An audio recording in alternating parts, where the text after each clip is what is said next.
What's up, y'all? I'm your host, BillytheKid, and today you're watching the good stuff. And on today's episode, you must have clicked because you wanted to find out about this. The Springfield Armory Hellcat.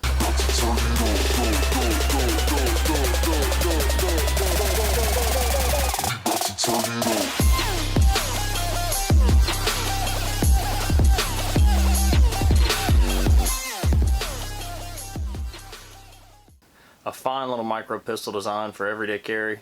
And man, they brought a lot of innovations to the table with this thing. So let's go look it over and go over the info on it and see what we think about it, and then take it to the range and see how she does.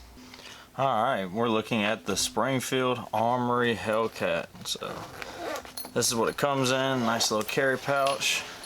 The spare mag. We'll go ahead and drop the mag and clear this.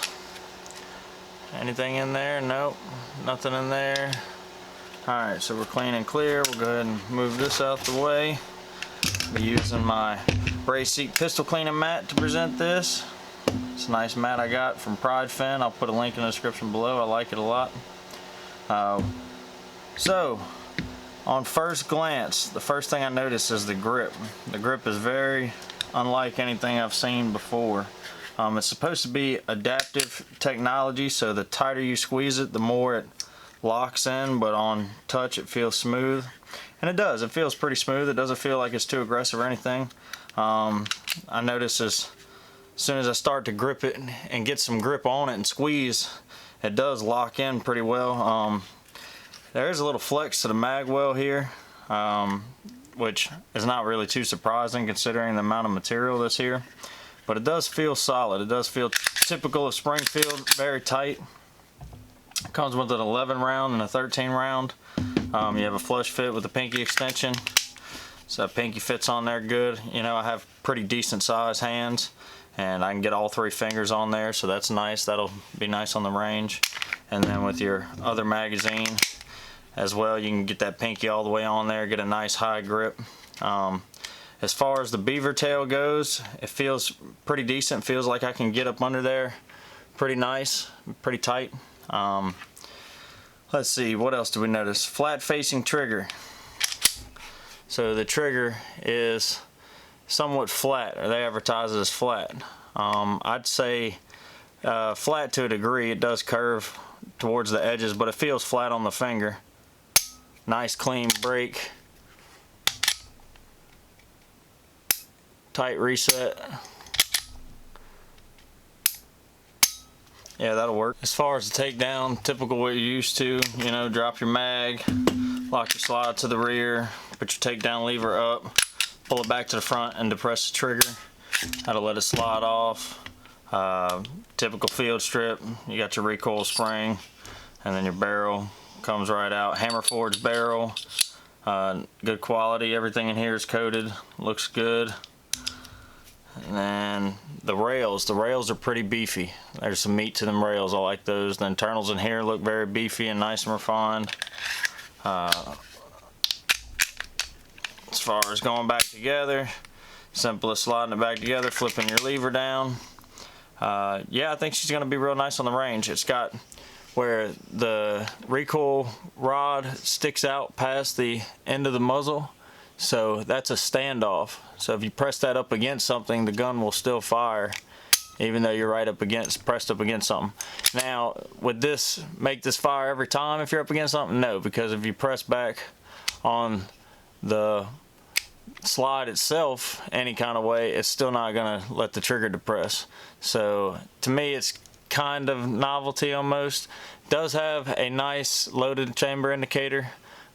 Would be very easily visible. Nice big beefy extractor. I like to see a good size extractor to work to get them rounds out. Front and rear serrations, so that's nice. They're not like so aggressive they'll rip your skin off, but definitely good for press checks and getting up on there. I can get a hold of it and rack it fairly easily. I think it's going to do real well on the range.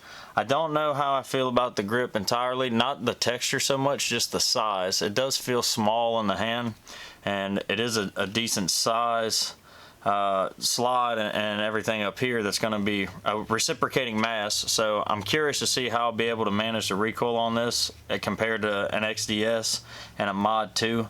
I think I might like the grip on those a little more still, but for the capacity and size, this can't be beat. As far as the 365 goes compared to this, they're almost identical in size, but this gives you one more round. I don't think that really matters in this case. 11+1 or 10+1 on the Micro 9 will get the job done. So let's take it to the range and see what it does. Also, don't forget those sights. Those sights are pretty sweet. You got a tritium dot with the ring around it sitting in a U-notch post. I think those will make it easy to get on target quick out on the range as well. So let's go check it out.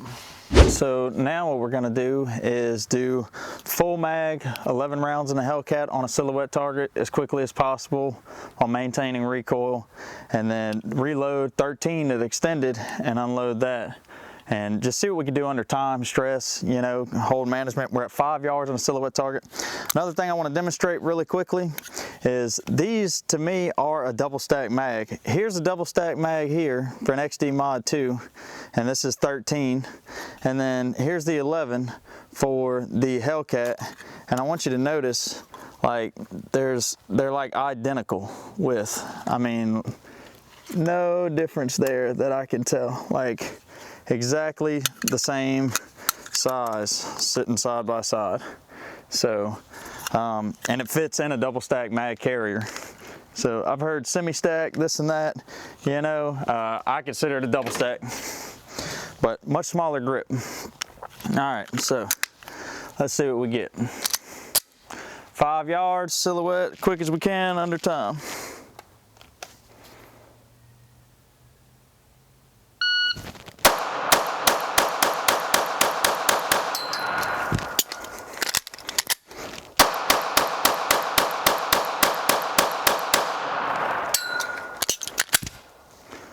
All right, we did all 14 of those shots and with the reload in 10.33 seconds. There's the last shot, number 24, which should be 10.33.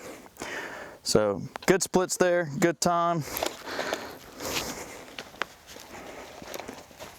We held a nice group in there with the Hellcat, so you can hold this and manage it under recoil. There is a major issue with this firearm. All right, so here y'all can see it's unloaded with an empty mag. All right, now I want y'all to check this out. If I put a little bit of sideways pressure on this trigger, if I touch this trigger, let's say I drew under stress and I put my finger on the trigger kind of premature and I press sideways. So I'm pressing sideways on the trigger slightly, and now I'm gonna wrap my finger around to disengage that blade and squeeze this trigger. I'm squeezing as hard as I possibly can with my finger fully on the blade, and I cannot get this trigger to depress. So if I put a little pressure and then hit that blade, it may not disengage. I'm squeezing right now and it won't disengage. There it went. I had to let that sideways pressure off though and get a little more finger around. So to me, for a defensive carry, concealed carry weapon, this is dangerous. This can get you killed. All right, I'm squeezing just then, you know. Now notice the difference with my Mod 2. Unloaded, empty magazine. Watch this, sideways pressure, pressing sideways on the trigger. Now I'm gonna wrap my finger around on the blade. It's already going down. It will disengage no matter how little finger I get on the trigger and push sideways, it will disengage. This one will not. I am noticing that it is starting to wear on the polymer where it stops, where that blade gets hindered. If you push the trigger back, see where that polymer meets? It's starting to wear right there. Maybe after a lot of shots, that polymer will wear for this to disengage easier as you get that finger around. They say it's for safety. They say it's reliable. They say there's nothing wrong with this trigger. This trigger will get you killed. This one, or on the XDS, they operate the same with very minimal effort, and as much sideways pressure as you want to put on that trigger, the trigger's gonna squeeze. Not the case with the Hellcat. So be careful and wary of that if you decide to use this for your defensive carry. All right, now what we'll be doing is same thing. We're going to unload a mag, 7, and then reload to 8 for a total of 15 rounds on a silhouette as quick as we can under time with the XDS. All right.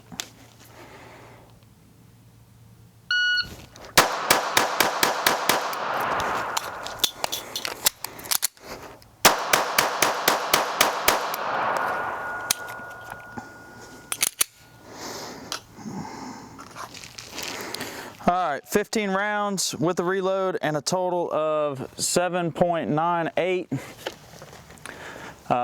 Little high on the grouping. Yeah, we were a little high, we got a little left and all that. That U-notch on that XDS is really nice. This has XS big dot sights, so that is my sight picture if it was clear. Sorry it's blurry, y'all, but it's a little different than what you get with the Hellcat. You know, you get that front sight, you dot the eye with this. So a little different than the U-notch on the Hellcat. U-notch, so you just fill the dot and the U-notch. Very nice, very quick. All right, so here we're gonna do the same thing, but with the Mod 2.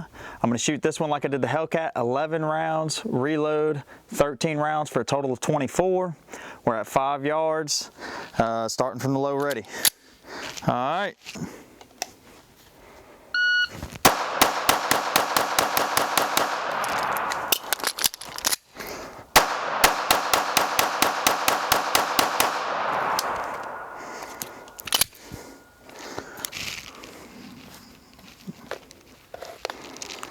We got it done with the reload in 9.06 seconds. Really happy with this. Real tight, high A zone. Very pleased with that. I have more control because I have that thicker grip and I can just really get a good purchase on this thing, more so than the Hellcat, I believe. But still, comparing the two, not a whole lot of difference at 5 yards. And that Hellcat is mega concealable.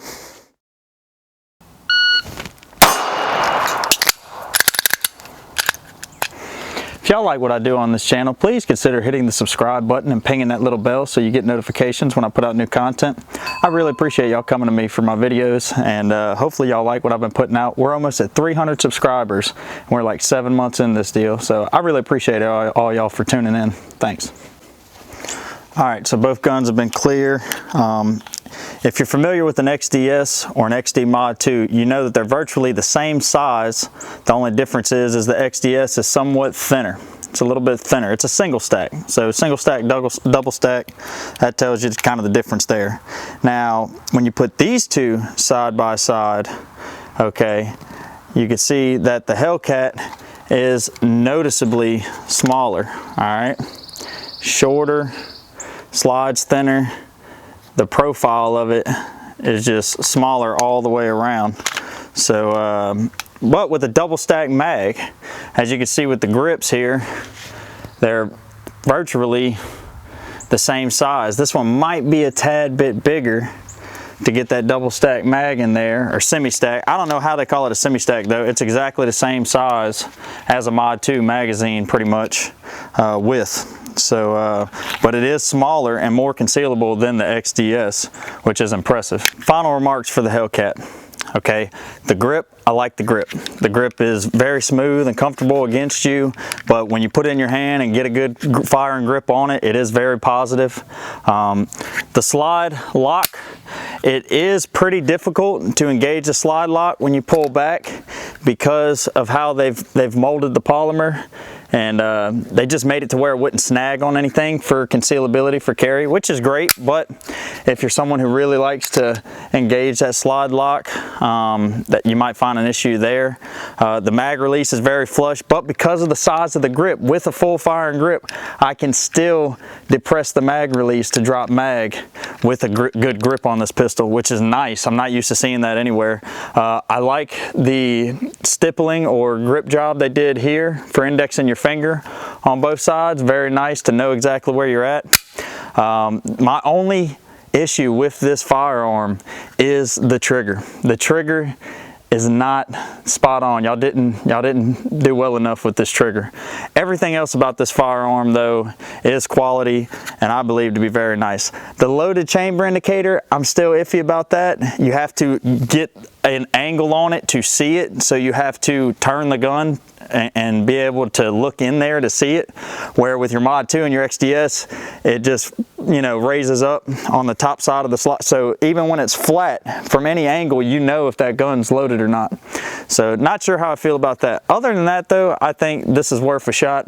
As long as you can get past that trigger, you know, under stress, no one knows what's going to happen, and if that was the cause that ended your life, you know, I would say Springfield dropped the ball on that one. But other than that, I give it a good review. I give it a solid 8 out of 10. A lot of features that they put into this little pistol. I love that you get tritium with a high vis ring and a U-notch. I love that. I think that's awesome they did that. These front serrations are very minimal, but just enough to do press checks and get on there and do things. Not real hard to manipulate the gun. This is, you know, it's not stupid stiff. Mags are very stiff. By the last bullet, it will have your thumb tender. They're real tight to get all those rounds in that little bitty mag. But other than that, I think they'll do well with this. Hopefully they do some improvements. Hopefully they recall this trigger and realize that that is an issue for a lot of people for defensive carry. But anyways, thanks for tuning in, y'all. I'll catch y'all on the next one. I'm pretty sure I'm going to be reviewing that Super 700 trigger next. But who knows with me. I apologize. I can be disorganized. I just like to go with the flow. You know, so thanks. See y'all next time.